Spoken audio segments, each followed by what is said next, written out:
para finalizar la línea 1, y a cambio de eso recibe el señor Jorge Cuba Hidalgo $1.400.000 en una cuenta que ha sido descubierta, y eso está acreditado, y el señor Cuba está hoy preso. ¿Cómo podía el señor Cuba garantizarle al señor Barata la concesión de una obra que tuvo lugar, digamos, un año después? ¿Usted supo de las conversaciones entre Cuba y Barata? ¿No le informó Cuba a usted de estas conversaciones? ¿No le preguntó Barata, con quien usted conversaba y viajaba regularmente, le preguntó por Cuba, no? Ya, y termino. Son preguntas alrededor del mismo asunto. Si en algún momento le comentó Barata que Cuba le había garantizado concederle la buena prueba a cambio de un soborno como el que finalmente se materializó. Usted comprenderá que este es un asunto importante en relación con los sobornos ocurridos alrededor de la concesión del tren eléctrico. Señor García. Ya, lo primero que quisiera es, para evitar los términos que no son los más adecuados. Usted viajaba regularmente. Le he dicho que de 1.825 días tuvimos 15 viajes para casos concretos y de una mañana. Con el señor Barata, ministros que nos acompañaban, jefe de Casa Militar, decanes, congresistas en varios casos, de manera que no era regularmente. Le ruego que ese término no lo utilice. En segundo lugar, si hubiera sabido que un individuo como ese señor Cuba estaba ofreciendo o pidiendo recursos a la empresa, hubiera puesto en comunicación de la Fiscalía al señor Cuba y al señor Barata, si es que me hubiera enterado que le había dado dinero, porque eso era inaceptable, y más en una obra en la que tengo mi nombre comprometido, señor. Pero es impresionante eso. Entonces, en tercer lugar, le hablo con toda sinceridad. Yo no entiendo por qué ese señor Barata, y no he tenido ocasión de volver a verlo porque desapareció, o de preguntarle siquiera un minuto, ¿por qué tenía que pagar? Si sabía que la obsesión del gobierno era hacer la obra, porque si no se hacía, no se hubiera continuado.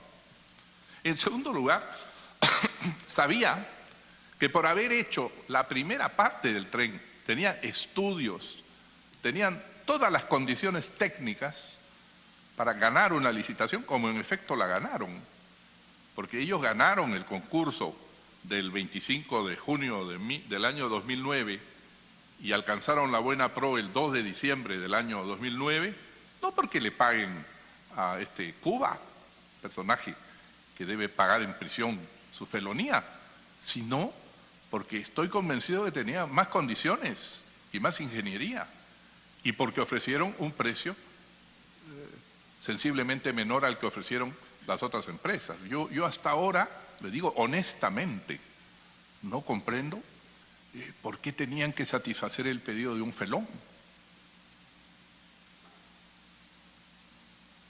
Congresista Costa. Gracias por su intermedio, Presidenta. Entiendo entonces que se pusieron de acuerdo Barata y Cuba a espaldas suyas. Sí, señor. Usted nombró a Jorge Cuba por resolución suprema autorizando el viaje que él haría a Brasil y a Japón para conocer el funcionamiento de los sistemas ferroviarios en ese país. ¿Cuál fue la razón para encomendarle esta tarea a un viceministro de Comunicaciones que no tenía a su cargo el tren eléctrico? Y se lo pregunto porque junto con este hecho hay un conjunto de otros hechos, como los que lo asocian con los sobornos, que hacen aparecer a Cuba involucrado en un asunto que formalmente no le correspondía en el ministerio, porque a quien le correspondía todo lo referido a la concesión y a las obras del tren eléctrico era el viceministro de Transportes, pero sin embargo es el viceministro de Comunicaciones el que aparece involucrado. Incluso a quien usted le encarga, y el ministro del sector, estos viajes para conocer los sistemas ferroviarios japonés y brasileño. ¿Cómo así toma esta decisión y por qué? Señor García.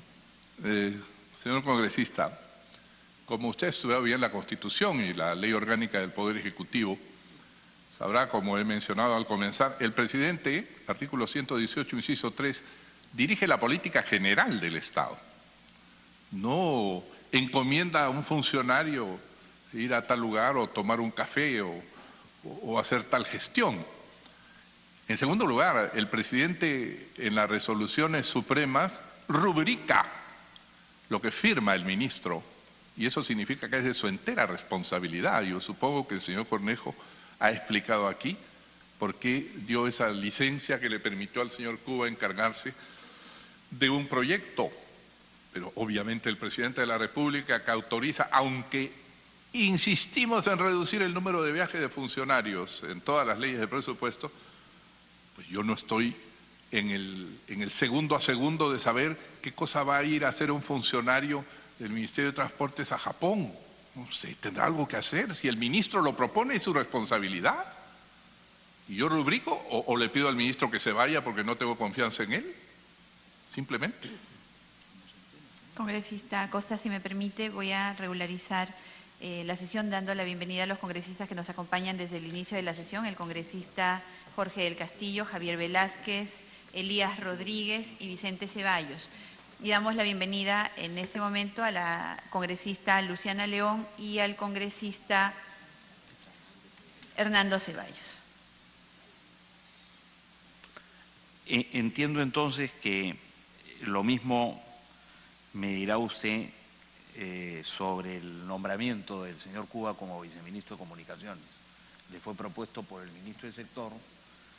¿Usted lo conocía? Porque lo que ha ocurrido es que muchos de los invitados que hemos tenido han expresado su sorpresa por las pocas calificaciones que tenía Cuba para ser viceministro de Comunicaciones y otros han manifestado su sorpresa también por el rol tan protagónico que tenía en el tren eléctrico cuando había un viceministro encargado del sector transporte que debía ser quien tuviera ese rol protagónico. Entonces, aprovechando su presencia, le pregunto por su nombramiento como viceministro.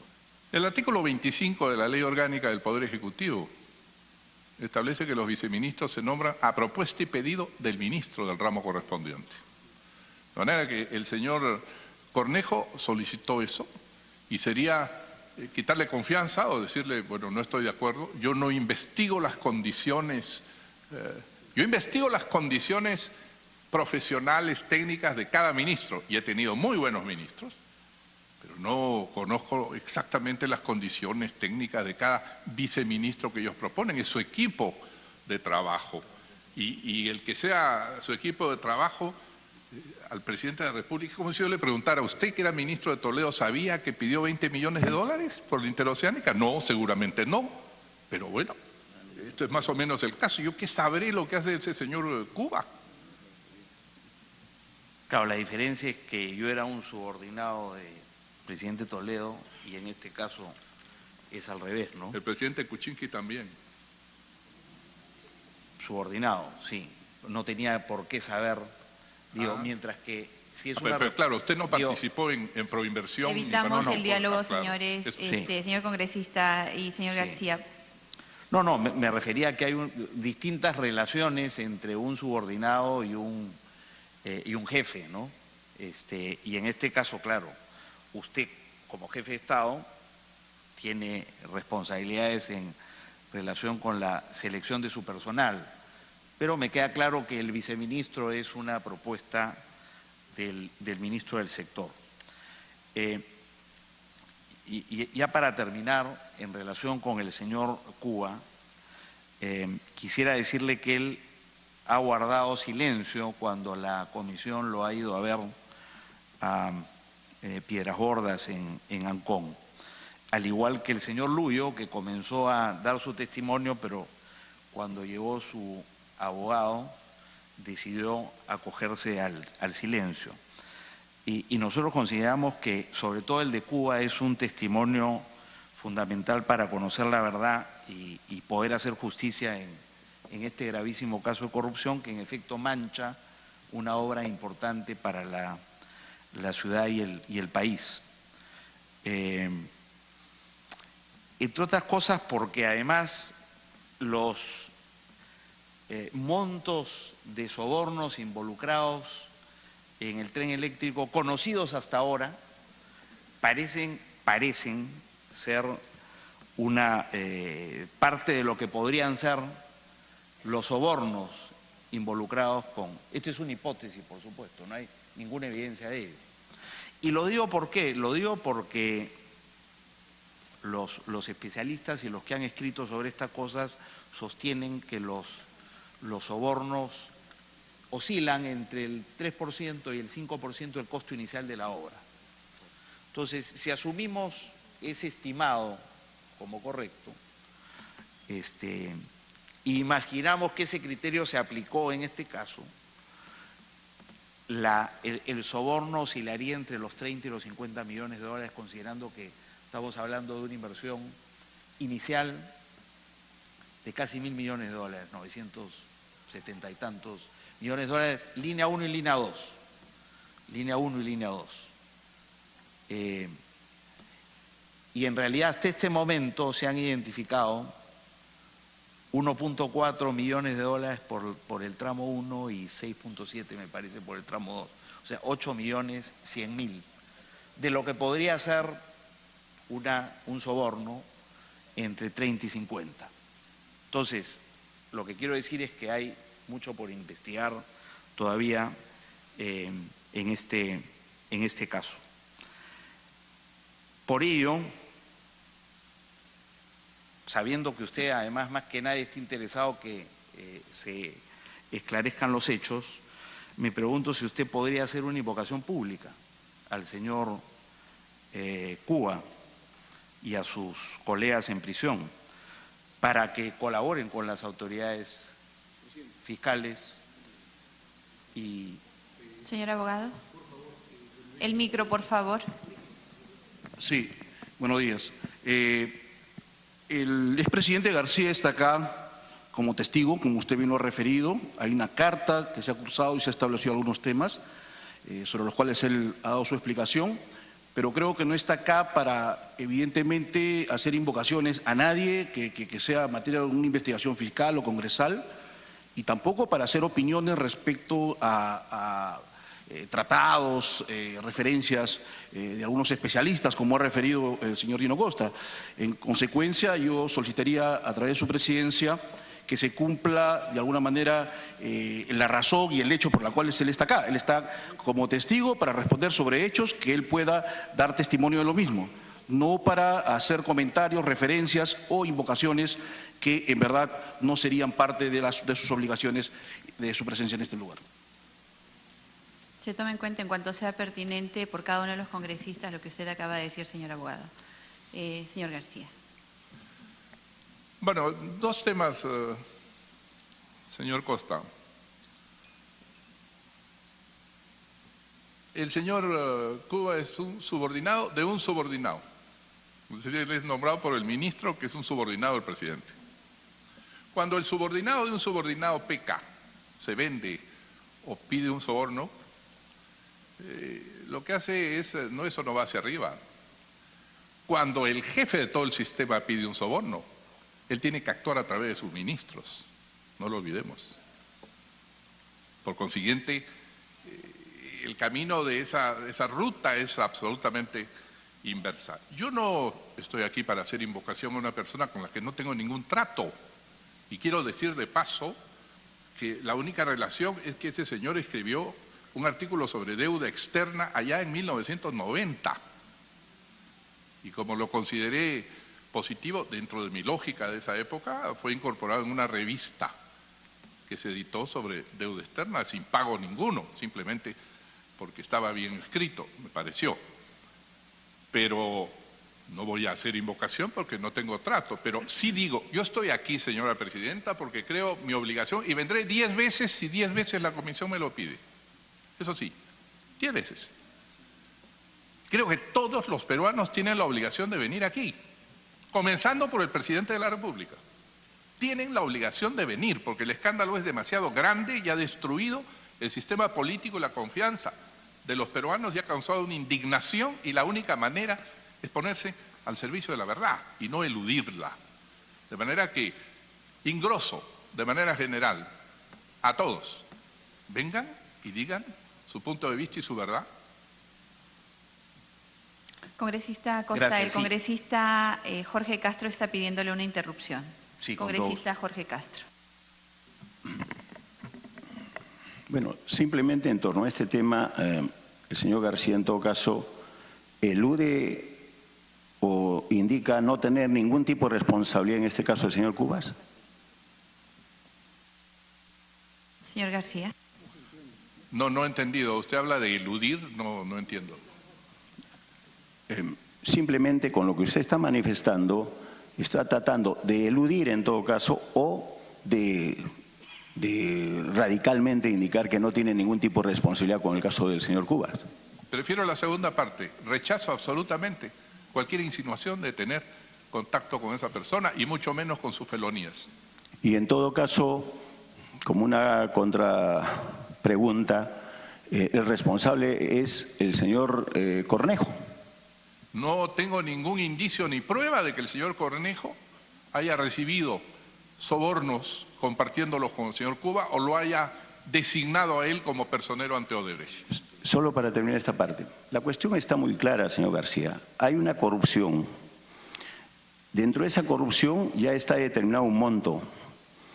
Ahí, dentro de esos montos, ya está, está definido el escenario.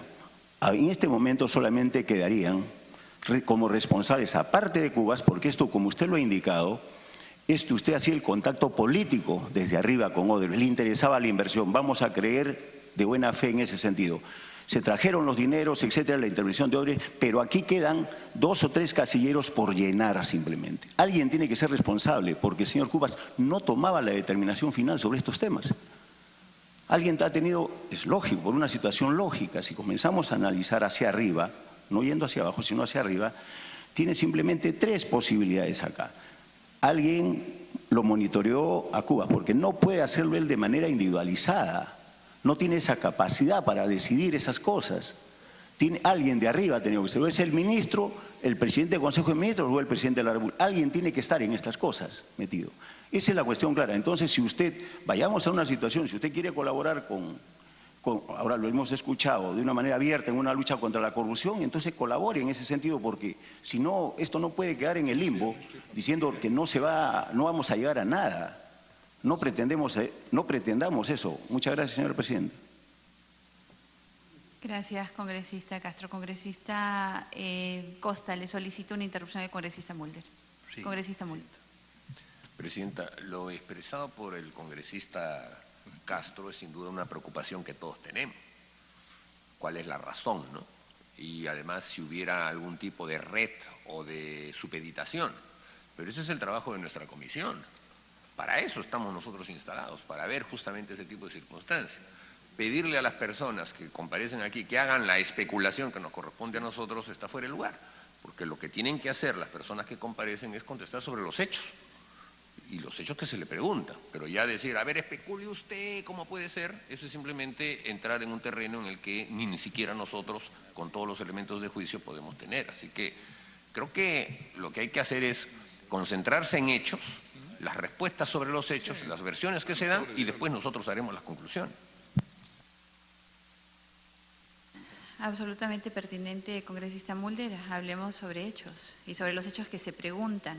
Esto no quita que en algún momento se puedan hacer preguntas por parte de los señores congresistas que incluyan una ampliación por parte del invitado. Congresista Jorge Castro. Estamos en parte de acuerdo con Mauricio, justamente es parte de la investigación, pero no nos podemos perder ya en un mar de interrogantes.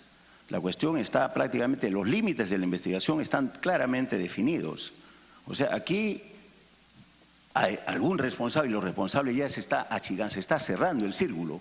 O sea, ese es el tema, señor expresidente García, que nos ayude. Entonces, es cierto, podemos entrar a la especulación de 2 o de 3 personas, pero el juego está ahí nada más simplemente. Y esa es la verdad del tema, porque aquí ya está definido, volvemos a repetir, el acto de corrupción, está definido los montos, eso no es incuestionable. Y están inclusive ya determinados, ya no hay vuelta que darle en torno a la participación de Cuba siendo viceministro. Y después hacia arriba, ¿quiénes más es lo que son? 2 o 3 personas nada más que quedan. En el limbo no la podemos dejar. Tenemos que ir por lo menos achicando los espacios y coincidiendo de alguna manera con el congresista Mulder y también que tenemos que ir coincidiendo en el Congreso sobre esa tarea que es bastante difícil y complicada, pero que cada momento de repente estamos entrando en un terreno especulativo, pero son muy pocos los espacios ya para especular. Son muy pocos los espacios. Muchas gracias, señora presidenta. Gracias, congresista Castro. Congresista Costa. Sí, concluyo, presidenta. Lo que estaba diciendo era que, considerando que Cuba conoce mucho y se ha negado a compartir lo que sabe con la Comisión y entiendo que también con el Ministerio Público, y su acción ha manchado un proyecto emblemático de su gobierno. Pensé que pedirle que hiciera una invocación a Cuba para que colabore y se acoja a la colaboración eficaz para que se establezca la verdad y se pueda hacer justicia plena en este caso, no era en forma alguna un afán de faltarle respeto. Y por eso concluyo haciéndole un segundo pedido en el mismo sentido, de que haga usted una invocación para que pueda colaborar con las autoridades que llevan a cabo la investigación. Congresista Mulder. Que se insista en lo mismo, presidenta, va a llamar a que el debate que tengamos en esta comisión sea sobre la base de hacer invocaciones. Yo le pediría al congresista Gino Costa en ese sentido que invoque públicamente a su ex jefe, el señor Alejandro Toledo, que venga al país. O que la señora Elian Karp, que era la que mandaba en ese gobierno y la que roncaba, también pudiera venir a colaborar y no esté lanzando amenazas al presidente. O que le invoque al presidente Kuczynski que venga y comparezca ante esta comisión. Pero esas cosas no son parte de las preguntas que se hacen a las personas que invitan. Usted no me ha visto a mí, presidenta, invocar ese tipo de circunstancias a otras personas. Entonces, creo que el congresista Costa se le han acabado los hechos y entonces está entrando al terreno político, o que entonces ya deje de preguntar y que ceda el paso a otro parlamentario. Gracias, congresista Mulder. Congresista Costa, ¿algún comentario? Si no, para darle el uso a la palabra. En reiteradas oportunidades yo he invocado al presidente Toledo a que venga, no solo he invocado, sino que el gobierno está haciendo todo lo posible para que venga él y su señora, porque están digamos, con orden de detención decretada por la justicia peruana. Y nadie más interesados que nosotros de que el presidente Toledo venga. O sea que el propio doctor García ha hecho una invocación de que el presidente de la República comparezca ante esta comisión y por eso no me parecía en forma alguna un exceso o un pedido fuera de lugar formular el pedido que hice a efecto de que haga una invocación al señor Cuba, pero si no la quiere hacer, yo no tengo ningún problema. He concluido con mis preguntas y le agradezco por su respuesta. Gracias, congresista Costa. Señor García. No, muchas gracias al congresista Costa, sé que no es un hombre de mala intención, yo siempre lo he sabido. Pero he venido a responder por mis actos, por los temas en los que he participado y la manera en que he participado de acuerdo a la ley, y habiendo ignorado, como de hecho lo es, esta felonía por parte de ese viceministro o de cualquier otro que apareciera. Considero fuera de lugar referirme a un reo, ¿no? Es decir, para eso está el fiscal de la Nación, para eso podrá ejercer sus derechos y guarda silencio. Me parece absurdo, pero ese es su problema. No considero pertinente hacer una invocación a una persona que ha delinquido. Gracias, señor García. Ha concluido con sus preguntas, congresista Costa. Tiene el uso de la palabra la congresista Karina Beteta. Gracias, Presidenta. Por su intermedio, saludar al expresidente, al doctor Alan García Pérez y a todos los colegas que nos acompañan. Presidenta, sí, efectivamente, ya llevamos bastante tiempo en esta comisión. Es importante algunos temas que se han dicho en esta comisión y teniendo presente, en este caso, al expresidente, será importante conocer de cerca y él nos pueda señalar, por ejemplo, dentro de esas visitas que habría hecho el señor Jorge Barata, Marcelo Odebrecht y otros empresarios, ¿nos puede señalar de manera precisa cuáles fueron sus objetivos de esas reuniones que tuvo en Palacio de Gobierno con los directivos de Odebrecht y algunos otros funcionarios? Eso creo que sería válido que nos pueda de manera breve, ¿no?, señalar los objetivos de las reuniones que tuvo. Muchas gracias, señora congresista. Señor García, si me permite, por favor, usted nos ha alcanzado la agenda con la relación de las personas con quienes se ha reunido. Yo quisiera saber si a lo mejor hay alguna omisión o si está la lista completa, porque de la revisión hemos observado que no está la reunión del 7 de abril del 2007, la del 11 de septiembre del 2008, la del 3 de diciembre del 2008, la del 7 de diciembre del 2008 y la del 23 de abril del 2009. Entonces, si a lo mejor, ya que usted está alcanzando a través de las personas que lo están asistiendo, pueda alcanzar a fin de tener el material que usted ha tenido a bien contribuir en esta comisión. Por la misma razón que usted me interrumpió la lectura de cada uno de esos temas, le podremos alcanzar detalladamente el contenido de esas reuniones o si en efecto se hicieron, porque quisiera observar, respondiéndole a usted, que en algunos casos hay unas fallas groseras en cuanto a la información que han alcanzado a la comisión. Por ejemplo, en una invitación o una presencia del señor Barata, que llegaba a una reunión del Consejo del Patronato del Teatro Nacional, se pone que estuvo 6 horas dentro del Palacio. Yo no tengo por costumbre, quiero decírselo aquí, reunirme 6 horas con una persona. Y además mi agenda ese día muestra que estuve fuera de Palacio, y se la voy a dejar también. Estuve fuera de Palacio y que además el señor llegó a las 18 horas, no como se pone ahí, llegó a las 12 y se retiró a las 18. Llegó a reunirse con el patronato del Consejo. Quisiera a través de usted responder a la congresista Beteta. Como había comenzado a explicar, muchas gracias, los CEOs, como se dice internacionalmente, los directores, gerentes de empresas, muchas veces necesitan ver a quien está conduciendo el país, que al finalmente cambia ministros, impulsa temas, para tener confianza en las inversiones que hacen o en las decisiones que toman. Y yo he recibido, así como al señor Odebrecht 3 veces, que son las que recuerdo, he recibido a otras autoridades de empresas, por ejemplo Telefónica, con la que teníamos un litigio muy grande. Y en alguna ocasión yo le he pedido conversar porque se llegó a un bloqueo con la ministra Zavala y la viceministra Cayetana Aljovín, que era viceministra de Comunicaciones. Se llegó a un bloqueo.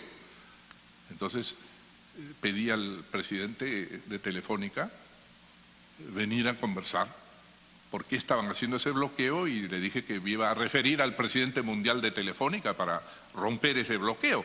Esos son temas en los que participa el presidente de la República cuando son de importancia nacional. En el caso del señor Barata, tenga usted en cuenta, como he mencionado,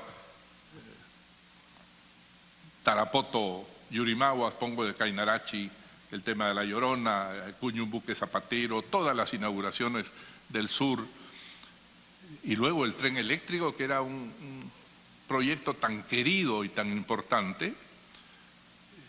Sus visitas, que fueron hasta donde veo, y espero que la presidenta no me corrija, 4 reuniones solo con él, 4, eran para eso. Y si en alguna ocasión concurrió a Palacio y yo no lo vi, fue para impedir que se incluyera en la agenda de algún día un viaje para entregar alguna obra. Las otras reuniones, como lo estaba mencionando, pero he dejado para que usted lo conozca, eran reuniones con el patronato del Teatro Nacional, que fue, creo, una gran obra, que gracias a la iniciativa de 10 empresas, por 15 millones de dólares, logró comenzarse a construir y luego se cedió al Ministerio de Cultura. Era una forma de que ellos contribuyeran o devolvieran algo sus ganancias para con el Perú, pero esas fueron 8 reuniones y luego solo él, como he dicho, 4 reuniones, 3 reuniones con el señor Odebrecht en sus visitas protocolares. El señor Odebrecht era una persona enigmática y silenciosa que hacía visitas protocolares como normalmente se hace. Es decir, usted va a España y lo primero que hace es pedir una reunión con el presidente del Consejo de Ministros, en tanto expresidente, y con el rey de España. Saluda, señor, estoy aquí. Y en cualquier lugar, sea el presidente Juan Manuel Santos.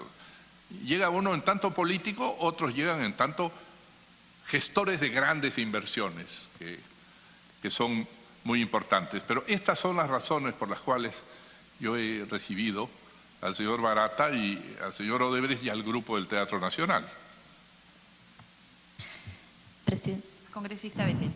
Sí, por su intermedio, Presidenta, si también nos podría señalar en los viajes que habría realizado al Brasil, además de las reuniones que habría tenido con el presidente Lula, ¿se habría reunido en alguna oportunidad, habría recibido una invitación por parte de los funcionarios de alguna de las empresas brasileñas hoy investigadas? Señor García. Muchas gracias, Presidenta. En los 2 viajes que hicimos a Brasil, uno de ellos para la inauguración del segundo mandato del presidente Lula, el 1 de enero, ya no recuerdo qué año exactamente, pero sí que era 1 de enero. Y en segundo lugar, para cuando se hizo la gran feria en Sao Paulo, Perú-Brasil, donde fueron, recuerdo, los mantos de Paracas, que fueron uno de los grandes atractivos de esa reunión. Nosotros teníamos reuniones protocolares, pero en esa reunión que se hizo en el local de la FIESP, Federación Internacional de Empresas de Sao Paulo, naturalmente habían decenas o cientos de empresarios brasileros. Yo no recuerdo que en Brasil, el señor Odebrecht estuviera allí, no lo recuerdo. Sí recuerdo que en una ocasión en que el presidente Lula aterrizó aquí para una reunión empresarial peruano-brasilera, él sí trajo en su avión al presidente de Odebrecht, a Marcelo Odebrecht, y apareció una foto lamentable en un periódico cuyo nombre prefiero no mencionar, en que decía, aquí está la foto, y bueno, está la foto con el presidente Lula, el ministro de Relaciones Exteriores de Brasil, un funcionario brasilero, y en cuarto lugar el señor Odebrecht, como habían otros grandes empresarios en esa mesa, que eran por lo menos 15. Yo estaba al lado del presidente Lula, y esa era la prueba, la foto, la suposición, la inteligencia y perspicacia de ese periódico para decir, aquí está la prueba de qué. Es decir, visitaron palacios, sí. Tuve que ir a inauguraciones y viajar públicamente con fotógrafos, y ahí está la prensa regional registrando todo. Pero nadie ha hablado de una coima, de un centavo, de nada, salvo la especulación, a veces malévola, de algunas personas. Pero quisiera responder eso simplemente. No he tenido mayor relación con... Congresista Beteta. Bien, sí, señora Presidenta. Habiendo escuchado la exposición y los descargos en algunos de los casos por parte del expresidente García, manifestar que su gran anhelo era culminar el tren eléctrico, que era una obra iniciada en su primer periodo. Siendo así, esta obra emblemática, y ahora que ya es de público, entiendo que también conoce perfectamente que dos de sus, un ex viceministro y funcionario de su gobierno está preso justamente por por haber recibido coimas por parte de las empresas brasileñas. ¿Qué es lo que usted podría decirnos al respecto? ¿Qué siente sobre estos hechos, materia que hoy el Perú ha generado mucha desconfianza, ha generado rechazo en la clase política? Entonces, ¿usted qué nos puede decir, siendo una obra tan emblemática y que personas en quien usted pudo delegar esa función, primero en el ministro de Transporte y luego en los viceministros, y que hayan aprovechado de esta gran necesidad que tenía el país para hacer actos de corrupción? Le respondo.